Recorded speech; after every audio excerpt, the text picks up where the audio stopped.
Hello friends, आज का ये वीडियो लेक्चर फाइनेंशियल अकाउंटिंग, उसमें गुजरात यूनिवर्सिटी के पेपर में जो एमसीक्यू पूछने वाले हैं उसका रिवीजन करने वाले हैं। कौन से एमसीक्यूज इम्पोर्टेंट है, कौन से ईयर में कौन सा एमसीक्यू पूछा हुआ है, वो सभी का आंसर आपको ये वीडियो लेक्चर में मिल जाएगा। सो टाइम वेस्ट नहीं कर रहे हैं, हम फाइनेंशियल अकाउंटिंग के एमसीक्यूज डिस्कशन चैप्टर वाइज करने जा रहे हैं। आपके सिलेबस का फर्स्ट चैप्टर है consolidation and subdivision of shares, जिसका first MCQ, a company has converted its 10 equity shares of ₹10 each into stock of ₹105 in the books of company। एक practical MCQ ये 2022 के पेपर में पूछा हुआ है। तो आपको पहले इसकी जनरल एंट्री, क्या जनरल एंट्री लिखी जाती है, वो याद करनी है। सो ट्रांजैक्शन फिर से समझते हैं। अ company has converted its 10 equity shares of ₹10 each। Equity shares को कंपनी इक्विटी स्टॉक में कन्वर्ट कर रही है, तो इसकी जनरल एंट्री क्या होगी? Equity share capital account debit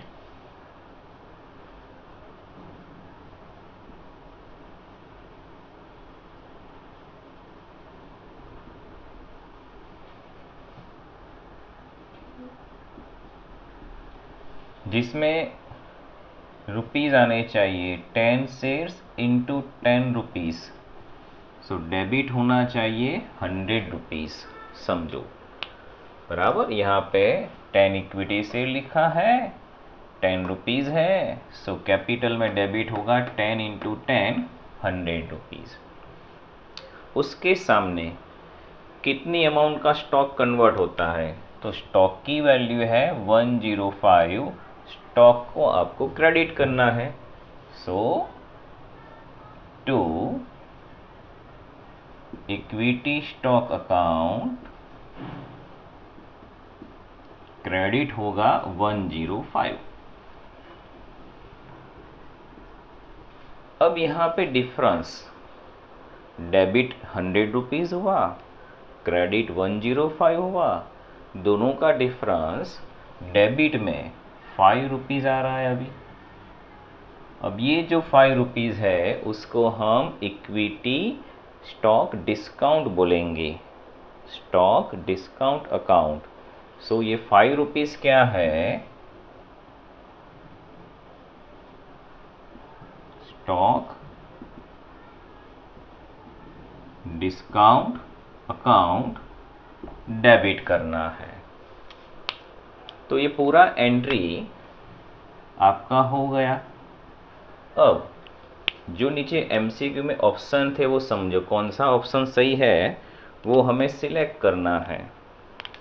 first option है equity stock account will be credited ₹105। तो ये तो ऑप्शन गलत है।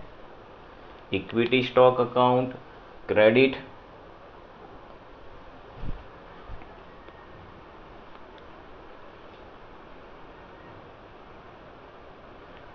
ओके। तो अब ये जो एंट्री लिखी है उसमें से कौन सा ऑप्शन सही है समझते हैं। फर्स्ट ऑप्शन है equity stock account will be credited ₹105। तो यस सर, ये ऑप्शन सही है। इक्विटी स्टॉक अकाउंट क्रेडिट होगा। Second, discount on equity stock account debit. So discount को डेबिट करना है ₹5 से। यस सर, ये भी सही है। स्टॉक डिस्काउंट अकाउंट डेबिट किया है हमने ₹5। सो ए एंड बी ये दोनों ऑप्शन अभी तो सही है। थर्ड ऑप्शन है stock premium account will be credited ₹5, लेकिन ये एंट्री में प्रीमियम तो आता नहीं है। सो ये थर्ड ऑप्शन तो गलत है। फोर्थ में क्या लिखा है, A and B both are, दोनों सही है। Yes yes sir, stock credit हुआ था, डिस्काउंट डेबिट हुआ था, तो आपका सही आंसर है ऑप्शन डी। सो ये फर्स्ट एमसीक्यू जिसका आंसर आपको मिलना चाहिए A and B both are correct. तो अगर ऐसा एमसीक्यू आता है तो पहले एंट्री लिख दो। जनरल एंट्री लिखने के बाद एक एक ऑप्शन पढ़ते जाओ, समझते जाओ, आंसर मिल जाएगा। ओके, नेक्स्ट एमसीक्यू 2019 में पूछा हुआ है, which shares can be converted into stock। ऐसे कौन से शेयर्स हैं जिसको आप स्टॉक में कन्वर्ट करते हैं? तो याद रखना, fully paid up equity share को ही आप स्टॉक में कन्वर्ट करते हो। तो ये जो नीचे 4 ऑप्शन थे उसमें से सही ऑप्शन मेरा कौन सा है? Option B, fully paid up shares are converted into stock। Third MCQ, when authorized capital is increased। भाई ऑथोराइज कैपिटल को इंक्रीज किया है। अब ऑथोराइज कैपिटल इंक्रीज हो या डिक्रीज हो, उसकी कभी भी कोई जनरल एंट्री पास होती नहीं है, उसका कोई भी एंट्री लिखा जाता नहीं है। किसका? Authorise capital. सो कौन सा ऑप्शन सही है? आप देखेंगे option C, no entry is pass, ये हमारे लिए सही ऑप्शन है। Question number 4। अब ये फोर्थ क्वेश्चन 2018 के पेपर में पूछा हुआ है। क्या था क्वेश्चन?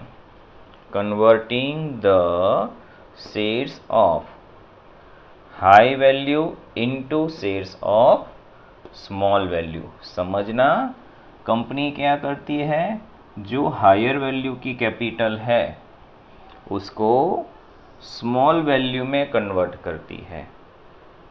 जैसे कि सपोज 100 रुपीज़ का शेयर है, अब कंपनी वो 100 रुपीज़ को 10 रुपीज़ में डिवाइड करना चाहती है, higher value into smaller value.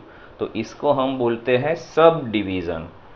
सो 4 ऑप्शन में से सही ऑप्शन कौन सा है? इसको बोलते हैं option B, sub division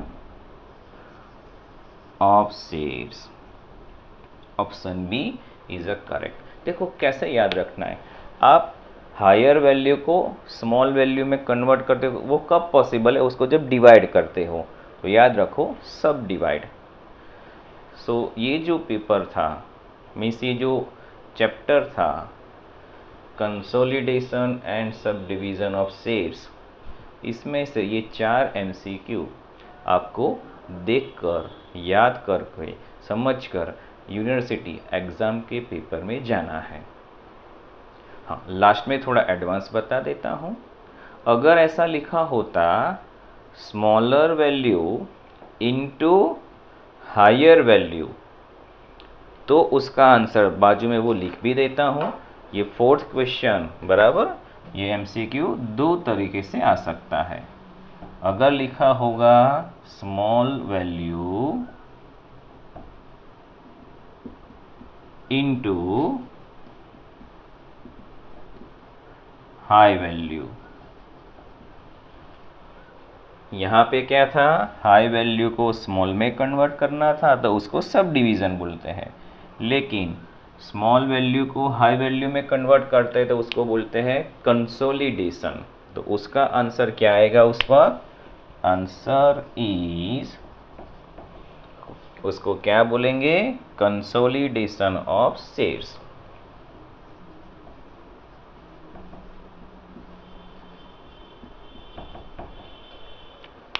now we are move on chapter number 2 जिसका नाम है बोनस शेयर्स। फर्स्ट एमसीक्यू उसका, after the issue of bonus shares. Bonus share issue होने के बाद क्या होता है। नीचे 4 ऑप्शन है, चलो एक एक ऑप्शन समझते हैं। Cash balance and share capital increase. भाई बोनस शेयर कंपनी फ्री में देती है, तो याद रखो कैश पे उस पर कोई चेंज होता नहीं है। कैश बैलेंस में कुछ भी चेंज होने वाला नहीं है, तो ऑप्शन ए गलत है। ऑप्शन बी, उसमें भी cash balance decrease, that means समझ लो सर ये ऑप्शन भी सही नहीं है। थर्ड ऑप्शन क्या कहता है, reserve and share capital both decrease.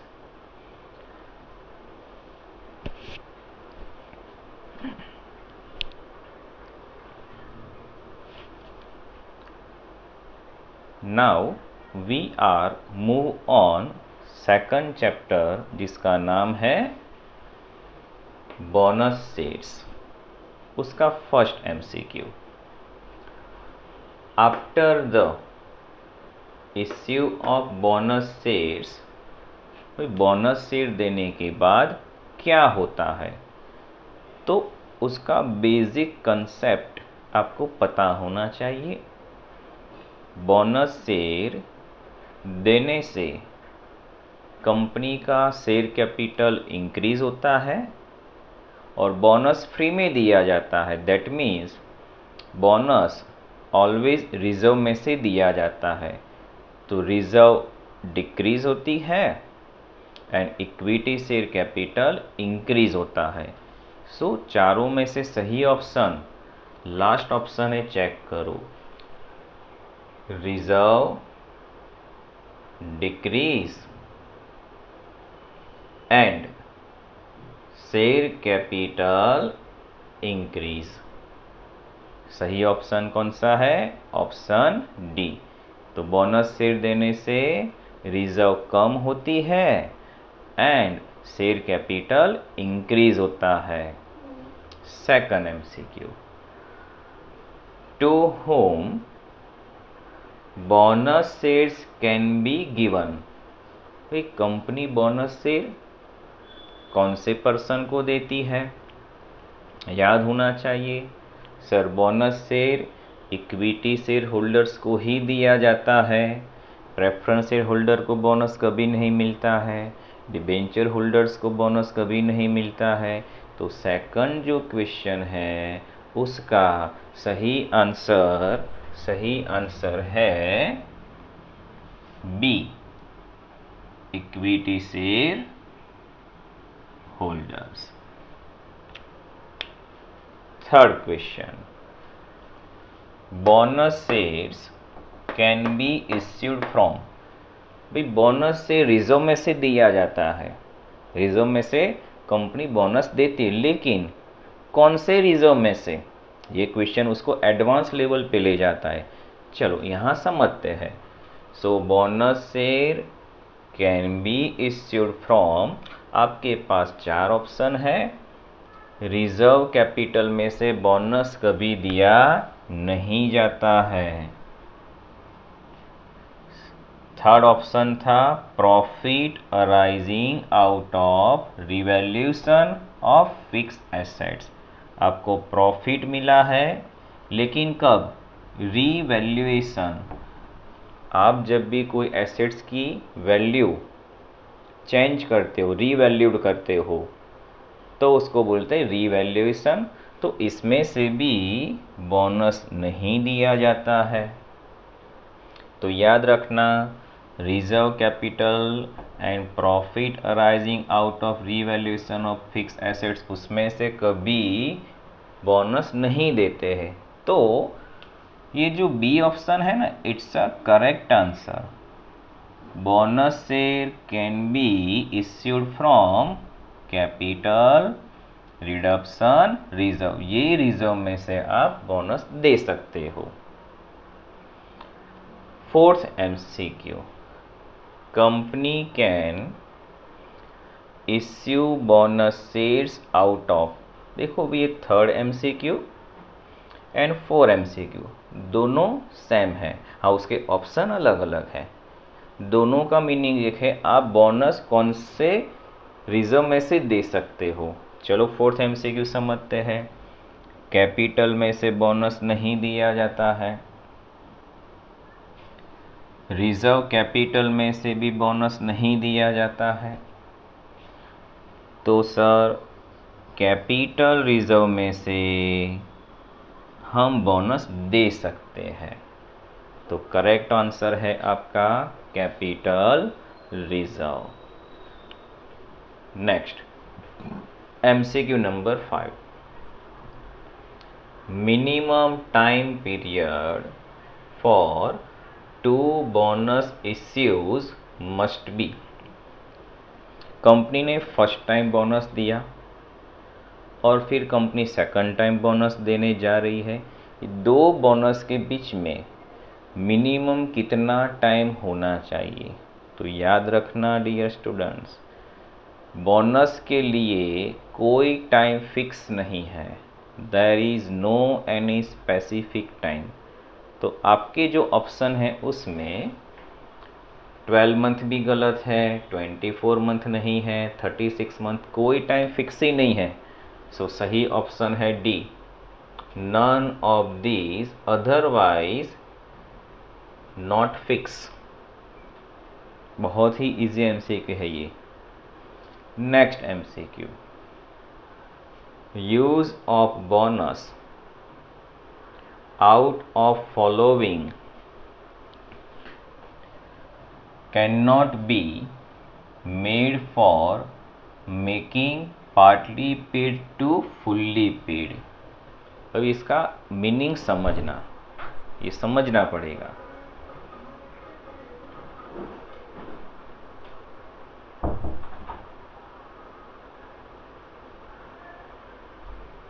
Okay, MCQ number 6, use of bonus out of following cannot be made for making partly paid to fully paid। Company कई बार उसके जो equity share partly paid up है उसको fully paid up में convert करने के लिए bonus देती है। अब ये एमसीक्यू क्या कहता है, कैन नॉट बी मेड। नीचे जो 4 ऑप्शन है उसमें से एक ऐसा ऑप्शन है जिसमें से पार्टली पेड अप को फुल्ली पेड अप में कन्वर्ट करने के लिए बोनस नहीं दिया जाता है। सो इसका आंसर सिक्योरिटी प्रीमियम याद रखना है। कौन सा आंसर सही है, सिक्योरिटी प्रीमियम। जनरल रिजर्व में से दिया जाता है, प्रॉफिट लॉस में से भी दिया जाता है, डिविडेंड इक्वलाइजेशन फंड उसका भी यूज़ पार्टली पेड अप के लिए हो सकता है, लेकिन सिक्योरिटी प्रीमियम में से पार्टली पेड अप बोनस नहीं दिया जाता है। कैन नॉट बी लिखा है, समझना। अब एमसीक्यू 7 उसी का ही कंटिन्यू पॉइंट है, सेंटेंस अलग है, समझ लो। Which account only can be use, ऊपर क्या लिखा था, कैन नॉट बी मेड, और यहाँ पे लिखा है can be use for issuing fully paid bonus share. नीचे में से ऐसा कौन सा रिजर्व है जिसमें से आप only fully paid up bonus दे सकते हो? तो इसका सही आंसर है capital reduction reserve. Profit loss account, general reserve, debenture reduction fund, आपका सही आंसर याद रखना है कैपिटल रिडक्शन रिजर्व। अब लास्ट में दो रूल्स, ये MCQ 6, MCQ 7, उसका एक प्रॉपर रूल बता देता हूँ। दो नाम आपको याद रखना है, एक security premium,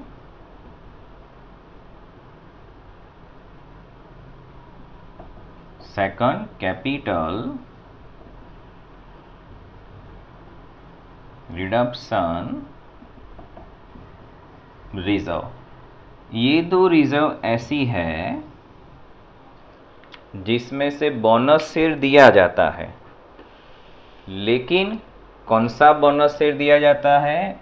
only fully paid up. Company only fully paid up bonus के लिए इसका यूज कर सकती है, लेकिन not use for partly paid up.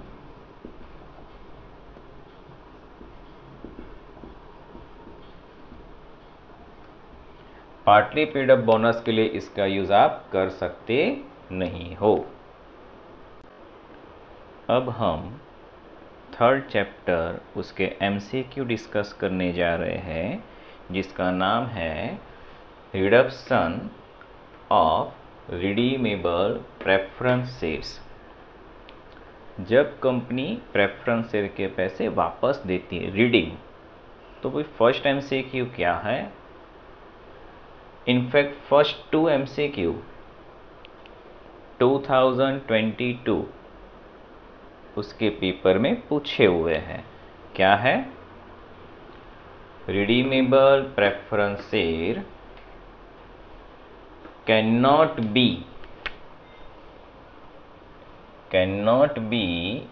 redeemed।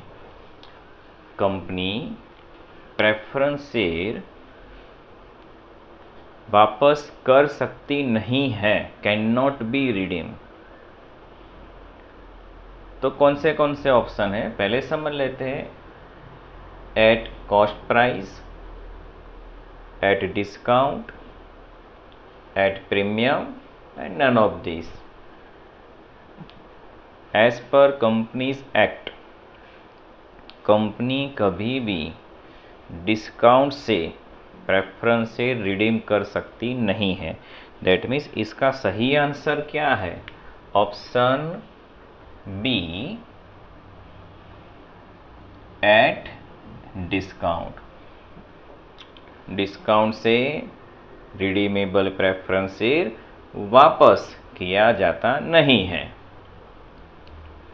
Second MCQ, as per blank of companies act 2013, redeemable preference share can be redeemed out of credit balance of P&L account।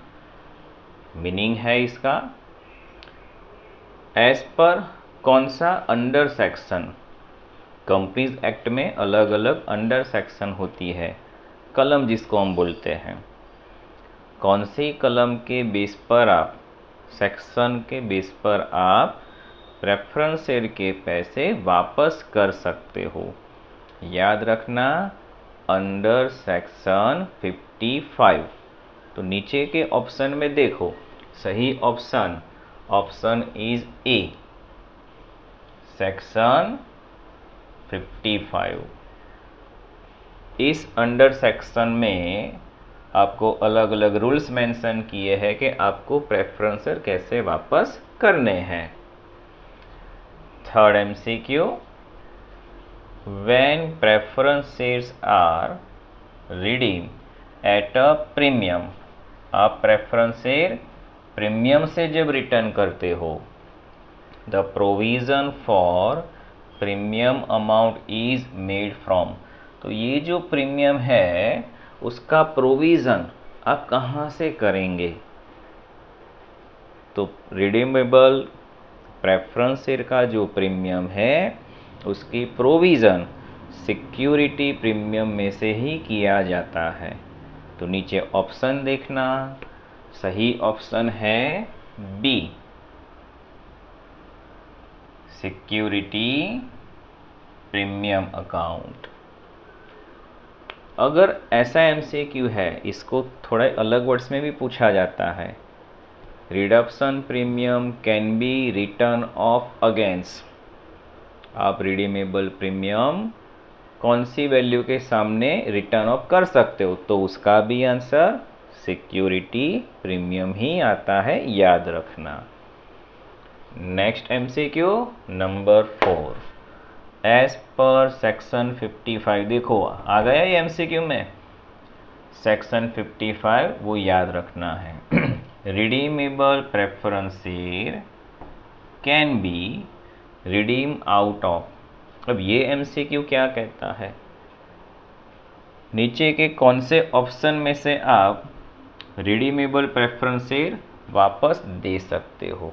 भाई option समझते हैं। पहला ऑप्शन है from issue of fresh equity share, yes sir, equity share में से आप preference share redeem कर सकते हो। Next, from issue of fresh preference share, new preference share issue करने से बाद भी आप रिडीमेबल प्रेफरेंस शेयर वापस कर सकते हो। तो ये दोनों ऑप्शन सही है। अभी आगे चेक करो, credit balance of PNL account, yes, PNL account के क्रेडिट बैलेंस में से भी आप प्रेफरेंस शेयर वापस कर सकते हो। अब यहाँ पे फ्री रिजर्व भी लिखा हो सकता है, यहाँ पे जनरल रिजर्व भी लिखा आ सकता है, तो ये थर्ड ऑप्शन भी सही है। सो MCQ 4 उसका सही ऑप्शन क्या है? Option B, any way of the above. आप ऊपर के तीनों ऑप्शन में से प्रेफरेंस से रिडीम कर सकते हो, तो fourth option is correct. Now MCQ number 5, blank preference shares can not B redeem, कौन से प्रेफरेंस शेयर आप वापस नहीं कर सकते हो? तो याद रखो, partly paid up preference share कभी वापस किए जाते नहीं हैं, partly paid up preference share कभी वापस किए जाते नहीं हैं। लेकिन अगर यही MCQ उसमें ऐसा लिखा होगा blank preference share can be redeem, can not की जगह कैन बी रिडीम लिखा होता, तो याद रखना ऑप्शन हो जाता है फुल्ली पेड अप, तो फिर fully paid up preference share ही आप वापस कर सकते हो। अब लास्ट 2 MCQs वो प्रैक्टिकल है, ये भी MCQs पेपर में आ सकते, दोनों सेम है, दोनों की कैलकुलेशन समझते हैं। चलो पहले information, the Rajan limited issued 1200 equity share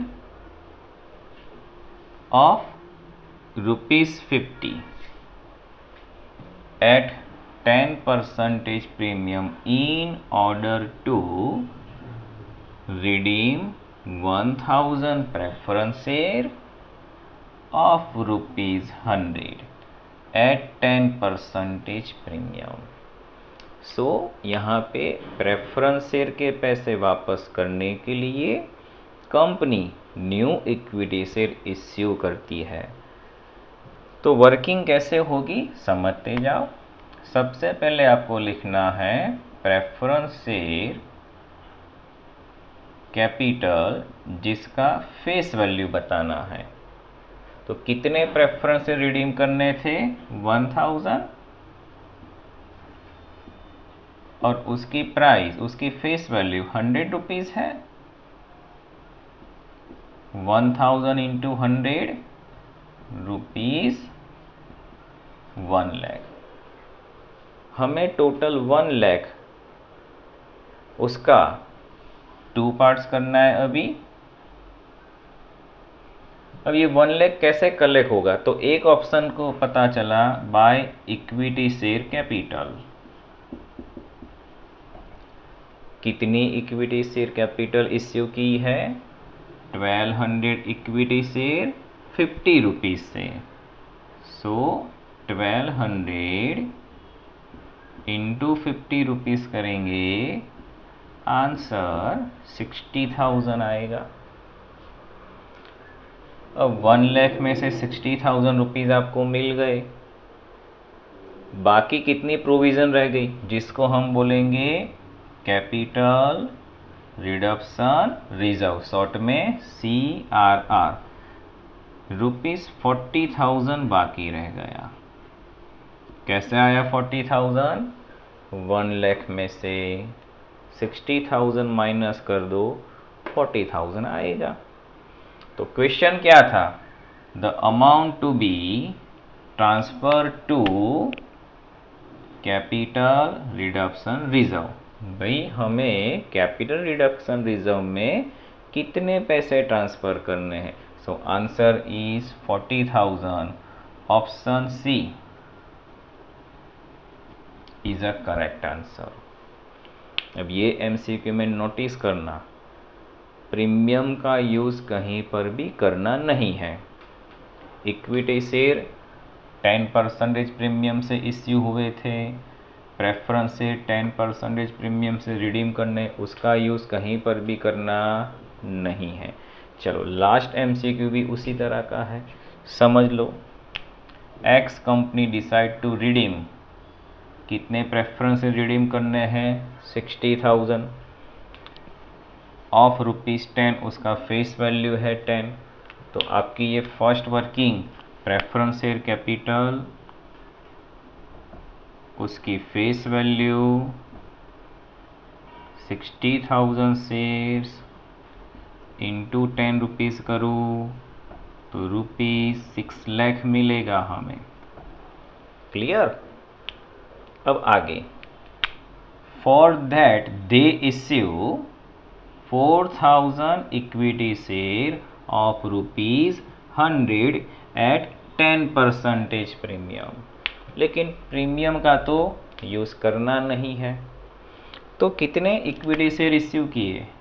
तो नेक्स्ट वर्किंग 6 लाख के 2 पार्ट्स, जैसे ऊपर समझाया था। एक इक्विटी कैपिटल, उसमें 4,000 into 100,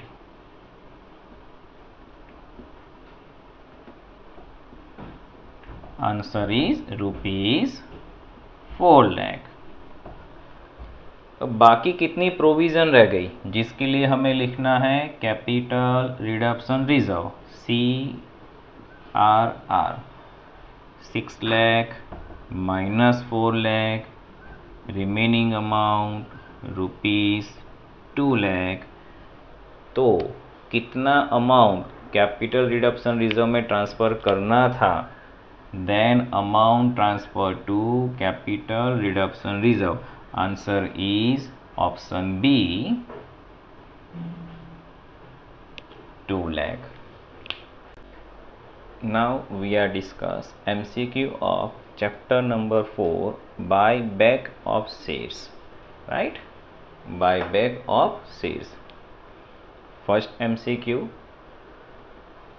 which type of shares can be bought back? कौन से प्रकार के शेयर्स है जो हम बायबैक कर सकते हैं, बॉट बैक? तो उसका सही ऑप्शन है फुल्ली पेड अप। कौन से शेयर याद रखने हैं? फुल्ली पेड अप शेयर्स ही हम कंपनी बायबैक कर सकती है। अब यही MCQ दूसरे ऑप्शन से भी आ सकता है। Which shares can not be buyback? कौन से शेयर आप बायबैक नहीं कर सकते, तो उसका आंसर हो जाता पार्टली पेड अप। तो एमसीक्यू में प्रॉपर रीड करना क्वेश्चन क्या है। Second MCQ, blank are included in issued and paid up share capital. चारों में से कौन से शेयर्स है जो issued and paid up capital में इंक्लूड होते हैं? याद रखना, स्वीट इक्विटी शेयर्स बराबर option B is a correct answer.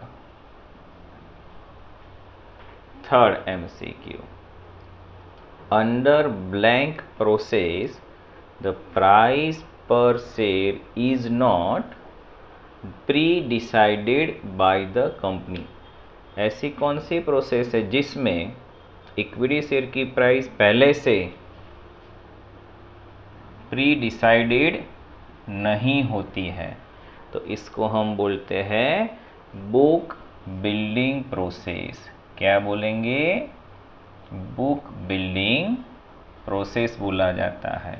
सही आंसर इसका बी है। MCQ number 4, equity shares to be issued during next year against conversion of debenture. Debenture को जब हम इक्विटी शेयर में कन्वर्ट करते हैं उसको हम क्या कहते हैं? तो उसको हम बोलते हैं पोटेंशियल इक्विटी शेयर्स। उसको हम बोलते हैं पोटेंशियल इक्विटी शेयर्स। ये उसका सही ऑप्शन है। Last number 5, due to buyback of share. जब भी कंपनी शेयर बायबैक करती है तो उससे क्या होता है? शेयर आप वापस लेते हो, बाय बैक करते हो, तो शेयर कैपिटल डिक्रीज होती है, और जब आप शेयर वापस लेते हो तो शेयर होल्डर्स को पैसे देने पड़ते हैं, जिससे आपका बैंक बैलेंस भी कम होता है। सो यहाँ पे दो इफ़ेक्ट होती है बायबैक की, एक शेयर कैपिटल डिक्रीज होती है और दूसरा बैंक बैलेंस डिक्रीज होता है। तो ये चारों में से सही ऑप्शन क्या है? Option C, share capital and bank balance both decrease, दोनों डिक्रीज होते हैं। अब हम चैप्टर नंबर 5 उसके एमसीक्यू डिस्कस करने वाले हैं, जिसका नाम है under writing commission. First MCQ, underwriting agreement is made for. भाई अंडर राइटिंग एग्रीमेंट हम क्यों करते हैं, कौन से पर्पस के लिए? तो याद रखना, under writing agreement equity shares and debentures जो पब्लिक में इश्यू होते हैं उसके लिए किया जाता है। दैट मीन्स ये चार ऑप्शन में से सही ऑप्शन है आपका C, issue of shares and debentures to public. Second MCQ, underwriting agreement is made for.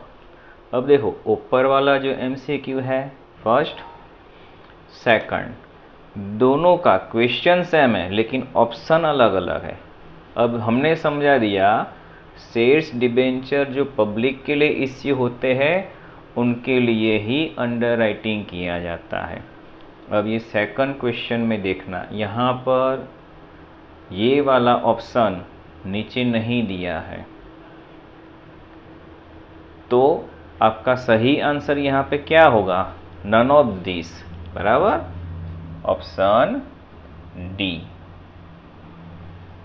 तो ये दोनों एमसीक्यू में याद रखना है कि अंडर राइटिंग एग्रीमेंट जो होता है वो ओनली शेयर्स डिबेंचर जो पब्लिक में इश्यू होते हैं उसी के लिए एग्रीमेंट किया जाता है। ओके, MCQ 3 नेट लायबिलिटी इन firm under writing means. Net liabilities में फर्म अंडर राइटिंग जब ऐड होती है तो उसके मीनिंग को क्या बोलते हैं? तो उसका सही आंसर है normal net under writing plus firm liability. ये जो ऑप्शन है उसका आंसर यहीं पे छिपा हुआ है, समझना। ये नेट लायबिलिटीज है, ये फर्म अंडर राइटिंग है, दोनों को ऐड करना है, यहाँ पे दोनों को ऐड किया है। MCQ 4 blank can be under right a public issue of share.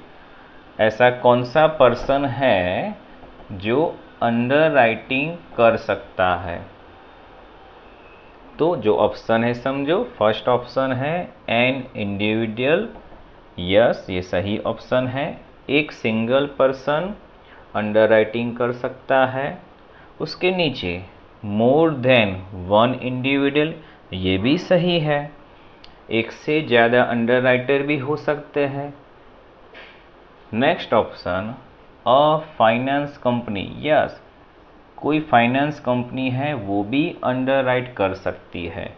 That means ये तीनों ऑप्शन सही है, तो आपका करेक्ट आंसर है डी, ऑल ऑफ दिस। ऊपर के तीनों ऑप्शन सही है। MCQ 5 maximum rate of under writing commission on equity share and debenture. Notice करना, पहले इक्विटी शेयर लिखा है, उसके बाद डिबेंचर्स लिखा है। तो मैक्सिमम अंडर राइटिंग कमीशन कितना है?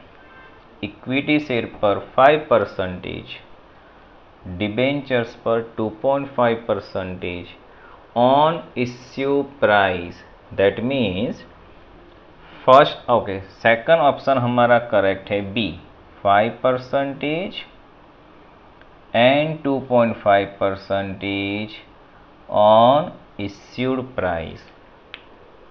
अब ये MCQ में नोटिस करना, अगर डिबेंचर्स एंड इक्विटी शेयर लिखा है, डिबेंचर्स एंड इक्विटी शेयर, तो आपका आंसर डी हो जाता है, 2.5% and 5% on issued price. Next MCQ number 6 by closing underwriting commission will be transfer to which account. जब हम अंडर राइटिंग कमीशन का अकाउंट क्लोज करते हैं तो वो कहाँ पे ट्रांसफ़र किया जाता है? So end of the year underwriting commission का अकाउंट क्लोज करके प्रॉफिट एंड लॉस अकाउंट में ट्रांसफ़र किया जाता है। Option D, to profit and loss account. अब लास्ट 3 जो MCQs है वो प्रैक्टिकल है, और उसके लिए आपको ये रूल याद रखना है। इक्विटी शेयर पर 5%, डिबेंचर पर 2.5% ऑन इश्यूड प्राइस। चलो वो भी समझ लेते हैं MCQs। Equity share of 100 each issued at 140, सो 140 उसका इश्यू प्राइस है, और नोटिस करना इक्विटी शेयर लिखा है। Then underwriting commission is, तो वही इक्विटी शेयर पर मैक्सिमम कितना कमीशन दिया जाता है? इश्यूड प्राइस का 5%। इश्यूड प्राइस कितनी है? 140, उसका 5%, आंसर इज ₹7। तो करेक्ट ऑप्शन है सी। मैक्सिमम 7 रुपीज़ आप कमीशन दे सकते हो। नेक्स्ट MCQ ऑन डिबेंचर्स, यहाँ पे नोटिस करना डिबेंचर लिखा है of ₹500 under writing commission is. अब डिबेंचर है तो मैक्सिमम 2.5% अंडर राइटिंग कमीशन दिया जाता है। सो 500 का 2.5%, सो आंसर आएगा 12.50 rupees. That means option A 12.50। Last MCQ equity share of 10 is issued at 20% premium. So equity share लिखा है, अब उसकी फेस वैल्यू 10 रुपीज़ है, उसमें प्रीमियम हमें प्लस करना है। सो प्रीमियम प्लस करेंगे 10 रुपीज़ का 20% 2 rupees.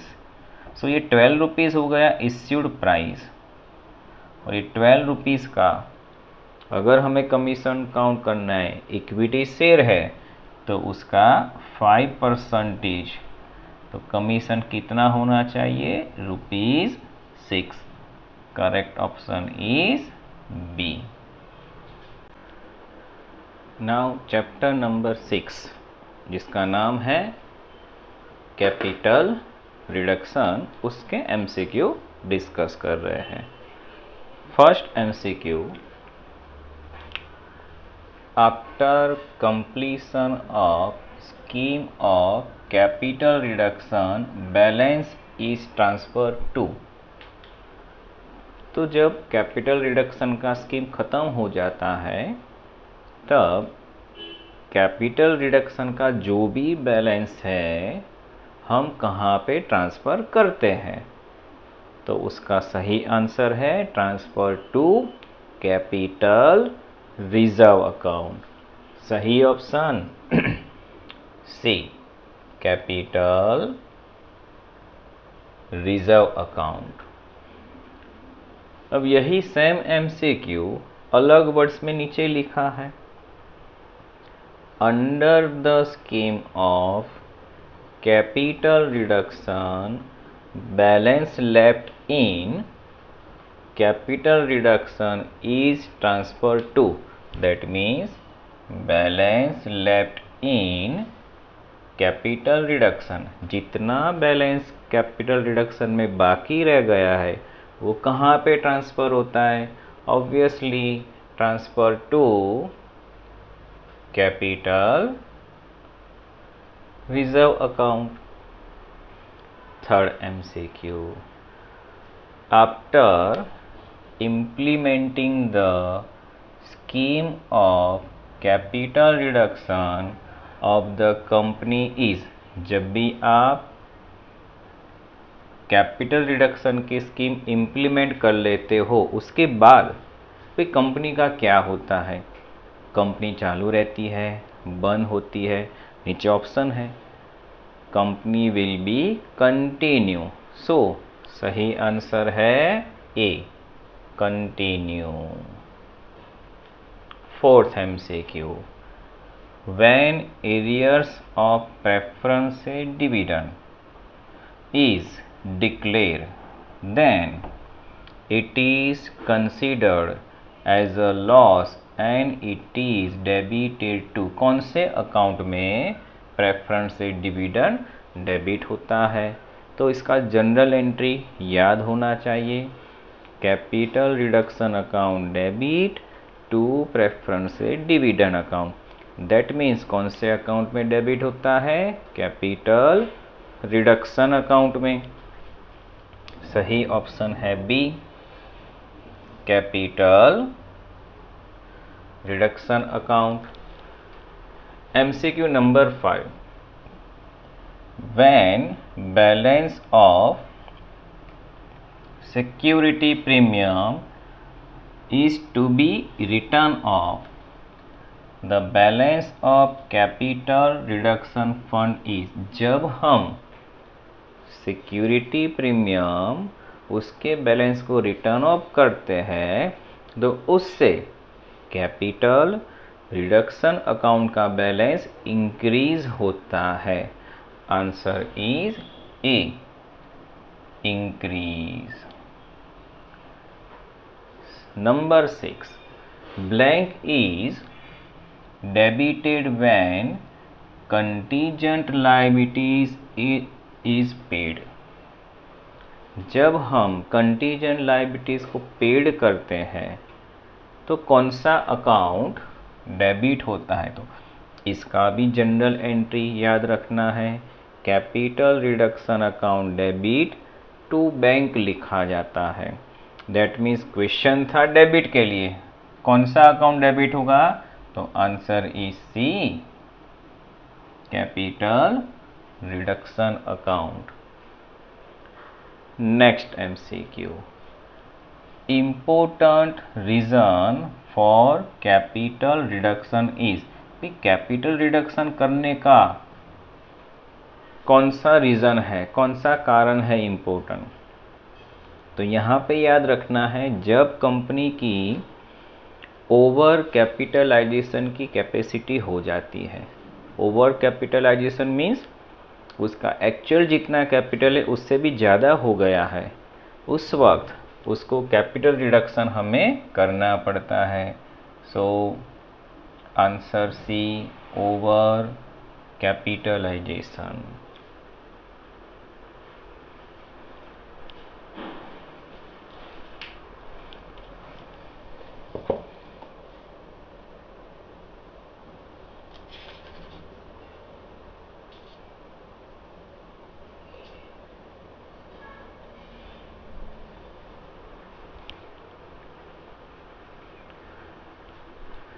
Last MCQ 8, reconstruction expense paid for implementing the capital reduction scheme. So reconstruction expense जब हम पेड करते हैं तो उसमें से कौन सी नीचे वाली एंट्री सही है? तो इसकी प्रॉपर एंट्री पहले याद करना है। इसका प्रॉपर एंट्री क्या होगा? जब भी आप रिकंस्ट्रक्शन एक्सपेंस पेड करते हो तो उसका एंट्री होता है capital reduction account debit to bank account. इसका प्रॉपर एंट्री ये है। अब नीचे ऑप्शन चेक करते हैं। फर्स्ट में लिखा है credit to capital reduction. No sir, ये तो गलत है, कैपिटल रिडक्शन में तो डेबिट होता है, तो फर्स्ट ऑप्शन सही नहीं है। सेकंड, क्रेडिट टू डिसोल्यूशन, ऐसा तो है ही नहीं हमारे पास एंट्री में। हाँ, क्रेडिट टू बैंक अकाउंट, और वो सही है। So option C, credit to bank account, this is the right option. Last chapter number 7 है आपका insurance company, accounts of insurance company. चलो उसके एमसीक्यू डिस्कस कर रहे हैं। First MCQ, which independent regulatory has been form for insurance company. Insurance company को कौन control करता है? IRDA, जिसको हम बोलते IRDA। Option A is a correct answer. Second, policy period of general insurance company is. जब भी हम इंश्योरेंस लेते हैं जनरल इंश्योरेंस, तो उसमें पॉलिसी के बीच में कितना टाइम होता है? आपको याद होना चाहिए, एवरी ईयर आपको पॉलिसी रिन्यू करनी पड़ती है। दैट मीन्स 1 ईयर का टाइम होता है। सही ऑप्शन है A, 1 year. Third MCQ, rate of reserve for unexpired risk for marine business. Marine business में अनएक्सपायर्ड रिस्क, उसका कितना परसेंटेज आपको रिजर्व रखना पड़ता है? Answer is B 100%। ये सेम क्वेश्चन नंबर 4 पे है, लेकिन क्या चेंज किया है? Rate of reserve for unexpired for fire business. Marine होगा तो 100%, मरीन के सिवा कोई भी बिजनेस होगा, वो फायर हो, मिसेलेनियस बिजनेस होगा, तो उसमें याद रखना है 50%। So option A 50% on expiries. MCQ number 5, in marine या fire business additional reserve for unexpired is kept at blank of next premium. अब ये क्वेश्चन ऑन एक्सपायरीज के लिए नहीं है, ये क्वेश्चन है एडिशनल रिजर्व कितना परसेंटेज हमें रखना है। तो भाई एडिशनल रिजर्व का कोई रूल है ही नहीं परसेंटेज का, नॉट फिक्स। सो आपके पास जो ऑप्शन है उसमें सही आंसर है C, not fix. MCQ number 6, in miscellaneous business maximum commission. अब यहाँ पर कमीशन की बात है, मैक्सिमम कमीशन हम एजेंट को कितना देते हैं? So maximum 15% commission is given to agent. तो ये लास्ट 4 MCQ जो थे वो परसेंटेज वाले हैं। कौन से परसेंटेज पूछे हैं वो याद रखना। ये 2 MCQ में ऑन एक्सपायर्ड रिस्क के लिए था, नेक्स्ट MCQ में एडिशनल रिजर्व के लिए था, और ये MCQ में कमीशन का परसेंटेज है। तो पेपर में प्रॉपरली क्वेश्चन रीड करना। Now move on next MCQ, general insurance cover. भाई जनरल इंश्योरेंस में क्या कवर होता है? तो उसके ऑप्शन में फर्स्ट है loss of life due to fire, that is not correct. Second, loss of life during marine, ये भी करेक्ट नहीं है, क्योंकि यहाँ पे लाइफ लिखा है। लाइफ मीन्स इसको तो LIC बोलते हैं, लाइफ इंश्योरेंस, तो वो जनरल इंश्योरेंस में नहीं आता है। तो जनरल इंश्योरेंस में क्या आता है? थर्ड ऑप्शन करेक्ट है, loss of goods and assets by fire and marine, बराबर। Loss of goods and assets वो जनरल इंश्योरेंस में कवर होता है। MCQ 8, reinsurance ceded means, reinsurance ceded उसका मीनिंग क्या होता है? तो उसका मीनिंग होता है option C is correct, insurance given to other company. Ceded का मीनिंग होता है गिवन, इसे याद रखना है। MCQ number 9, claims are received by insurance company। Notice करना, claims are receive लिखा है। इंश्योरेंस कंपनी को क्लेम के पैसे कब मिलते हैं? तो सही ऑप्शन है ऑन री इंश्योरेंस सीडेड। री इंश्योरेंस सीडेड जब आएगा तब क्लेम के पैसे रिसीव होते हैं कंपनी को। एंड लास्ट MCQ, फॉर री इंश्योरेंस सीडेड बिजनेस री इंश्योरेंस रिकवरी। अब यहाँ पे नोटिस करना, री इंश्योरेंस रिकवरी विल बी, तो उससे इनकम में क्या इफेक्ट होता है? डिक्रीज होती है इनकम, इंक्रीज होती है इनकम, कि इनकम के कोई इफेक्ट होता नहीं है। तो री इंश्योरेंस रिकवरी दैट मीन्स री इंश्योरेंस क्लेम, और उसके पैसे हमें मिलते हैं, ऊपर वाले क्वेश्चन में समझा दिया। तो इससे पैसे मिलेंगे तो क्या होता है? इनकम इंक्रीज होती है। सही ऑप्शन है B, increase income. So dear students, हमने यहाँ पर फाइनेंशियल अकाउंट की सभी चैप्टर वाइज MCQ डिस्कस कर दिए हैं। ये सभी MCQs यूनिवर्सिटी एग्ज़ाम के लिए मोस्ट इम्पोर्टेंट है। इसी में से आपके पेपर में MCQ आने वाले हैं। तो ये पूरा वीडियो प्रॉपरली देख भी लेना, सुन भी लेना, और अगर ज़रूरत है तो उसको ये सभी MCQs को नोटबुक में नोट डाउन भी कर देना।